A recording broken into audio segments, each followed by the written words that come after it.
Hello everyone, this is Marc again for you with another reaction video, and today we are going to look at the most requested video from you guys, John Mayer's Talking Watches Part 2, and he is an awesome watch collector. I'm really looking forward. I saw this video, I don't know, 1 year back or so, so I remember something but not everything, and let's get right into the video. Wow, these images. So what I need to say, this video is from Hodinkee. If you don't know this website, they have awesome watch content, one of the best in the world, and just check them out if you're interested into watches. Beautiful weather in Los Angeles. Hand wound rainbow Daytona. I don't know if you call it rainbow, probably not, but this is a factory setting. Wow. And you see here the aging process of the gold. So the gold changes also over time the color. This is pretty interesting. It moves into kind of rose gold and then black. If you take a polish cloth, then it will be removed, but this shows you that the watch is untouched since long time. John Mayer, 5 years later, from the original Talking Watches. How many Talking Watches have you done? We have done 45 episodes of Talking Watches, and you were the first. Fun fact, Ben Clymer visited Cologne Watch a few years back and he bought a Audemars Piguet. Yeah. So we have a lot of Daytonas here. Yeah, for me, for example, Daytona, I always see it, you know, you touch it every day, but I'm not into, for myself, you know, to buy a modern Daytona, I'm not that kind of guy, I don't know. The vintage part is something different topic, but yeah. This is a 6265, so fairly later on into the lifespan of the Daytona. Ooh, you see that Kanja at 6 o'clock? And this has the Omani Khanjar, I believe they call it. And it's in the 6 subdial. It's green. Exceptional. When you have the possibility to see this. It's kind of pot leafy. There's something about it from afar. It's a little pot leafy, is it not? So for all of you guys who are not into this kind of watch game, back in the day, or also today, you have the possibility, today it's a little bit more difficult, but back in the day it was easy to go to Rolex and tell them, look, I'm for example Pizza Hut and I want to have my logo at the dial, and then they produced some watches especially for you. And for example, Oman, they ordered this Daytona with their logo at 6 o'clock. So for me, when I see that something has gone exponentially higher than what I paid for it, my first thought is, oh, people aren't going to think I was crazy for spending that much money in the first place. Right, so we're talking about the 6. So these watches right now in front of you, these are one of the most rare pieces, production numbers. Also, you have to check here this Jubilee bracelet. If you check on production numbers, I don't know, less than 10 maybe, and he has both, one with a baguette bezel and one with a brilliant cut diamonds. And you have to imagine that back in the day this was, I don't know, special order or Rolex tested something out. This is, you will never see this. I know one person who has got one of these watches. He's in Dubai, but this, you will never see something like this. What's so nice with the contrast totalizators, and here this blue sapphire stones. There's differing takes on how many there were made of these. I've heard 8. Right. What have you heard? So for the longest time I heard 8, then I heard 10, then I heard 8 again. So nobody has any idea. Rolex also, if you inquire some informations, they will give you 0. They will never give you anything. If you ask them for production numbers or something, you will just get nothing. Between 8 and 10, and I have to tell you, this must have sat in a safe, because to turn, listen,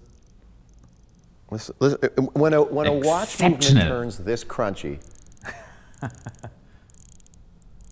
the teeth on these gears are brand new. And these are really the rarest of the rare. Also, you see the condition here, you know, on the lugs. It's just, you know, untouched. And here we have the modern piece. The actual rainbow Daytona, which you wear all the time. I don't quite know who the target audience is if you're just looking at the aesthetic. You could imagine, you know. When they first came out, nobody wanted them. No one, okay? And then all of a sudden the price just went up. The thing is, Rolex just uses the most high quality stones, and to get these amazing color range. It's not that easy. I mean, Rolex is paying a really high amount, but right now, the retail price of a regular rose gold Daytona is around 80,000 euro or something, and it trades for over 200,000 euro. Ooh, this one, a little bit underrated watch, went up in price step by step. White gold Daytona blue dial. Go back all the way to the very beginning to what, 1953? Yeah, 53, 54. So there's your very first Submariner before they Explorer dial. called it a Submariner. Right, so it doesn't even say Submariner on the Doesn't dial. even say Submariner. What do you have? You have a no crown guard. This watch, it's from 1953. Imagine the time, what this watch already saw. And what you see here, the special thing, what they are talking about, no crown guards. Later they added, because it makes sense. And the dial, it has Explorer numbers, like with the watch Explorer. And no Submariner. Big crown. Written down. Explorer dial. 369. This would be the very, very first Rolex dive watch. Yeah, no hash marks on the Nope. bezel. Wow. So this is like a 54 Fender Stratocaster to me. This is the watch that birthed, in a lot of ways, every other dive watch. And the patina on the watch looks so, everything fits together. The color of the hands, you see that no one worked on it. This is the nice thing. So a lot of these watches, a lot of the vintage Rolexes you've had for a long time, Yeah, 10 years plus. And then you transition kind of quickly into Patek Philippe. And so when I think of you and when I first got to know you, Patek Philippe was what you were all about. Yes. And I think the first time I met you, you were wearing this watch, which I still think of as one of your watches. It is Oh, one of my nice. favorite pieces. Lemania. 1971. 5971. This is one of the nicest watches released by Patek in the newer past.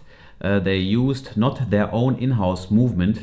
They bought the movement from Lemania. This is the very end of the era, Lemania base plate movement era of Patek Philippe. For example, if you're looking for a classic timepiece over 100,000 euro, then you have different options from this kind of 5970. So you have a white gold option, you have a platinum option, rose gold option, and it's the same thing like with Zenith Rolex Daytonas from the 90s. They also used different movement. This watch we had before also in our shop, and on this picture you cannot see, okay, but the watch is really thick. And the diameter is a lot smaller like the watch we saw before. I think it has also like 36 mm. So it's a really elegant and nice watch and really thick. And that sort of takes us into the watches I've worn the most over the last 5 years. And the watch I've worn the most, one of the watches I've worn the most, is the white Ceramic Gmt. Very durable. You have a tourbillon over here at 9 o'clock, and then here's the second time zone. Yep. It's the perfect summer watch. That watch has been in my wrist more times on stage with Dead & Company probably than any other watch. And much like this one, which is the latest purchase I've made of AP, which is the self-winding tourbillon. AP right now is on it with these watches. Much in the way. But now since the video released, they lost a little bit. These concept watches, they are not very frequently asked.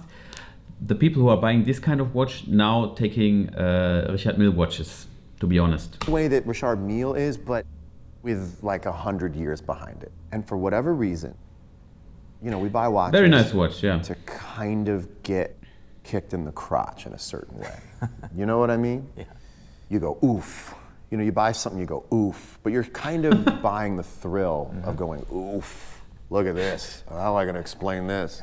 And I got to say, whatever that original buzz is when you first get the watch, when it comes to AP technical pieces, never goes away. This is one of the most worn watches as well. This is what I think is the boutique exclusive version.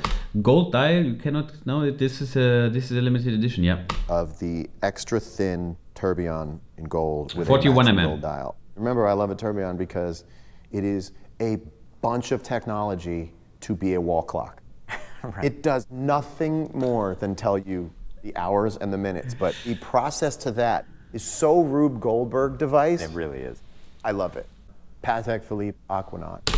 And with this small special thing, Tiffany & Co. Tiffany sign. Tiffany sign. Yeah. Sometimes you want to wear the sort of Chuck Taylor version of Patek Philippe. This watch also fits really nice on its wrist, kind of modern and young. So this has become for me the watch you wear when you just want to wear a watch. And you don't always want Very to make a convenient. statement. And this has become kind of my go-to piece, you know? It doesn't throw anybody off, but it's still a Patek. These are little chambers for our curiosity and the thought energy we have. I have thousands of thoughts a day, thousands and thousands and thousands and thousands. And this is a place to put all that energy that can create this harmonious feeling in your life.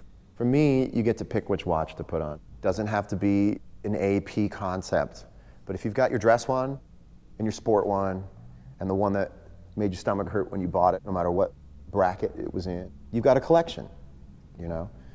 This represents a time in my life. This is all the drugs I never did. This is all the drugs I never did, man. That's what I told myself at the time. Living alone, didn't have a house, touring, you know, and I, you know, like, there are some guys right now doing that same thing. You know, Sheeran's cleaning up. I'll say. He has no dependents. He claims no dependents on his taxes. There's a time in your 20s, God, I was so lucky, and only now am I making up for the gratitude I was not in my right mind to have at the time. If you're lucky enough to go on a run like that in your 20s, and most of the time a guy in rock music can't point to any of the money he made in his 20s and 30s. Sure. And I can point to it, you know. And now they're like, now they're going crazy, and I look at it and I go, well, that's cool, but I don't want the money. I want the watches. Right. That's how I'm sure that I'm a collector. Beautiful statement at the end, great collector, and yeah, they also have part 1. If you want that I also check out this video, then just, you know, write it in the description. I hope you like that content. If so, please leave a like and subscribe to the channel, and I see you guys next time.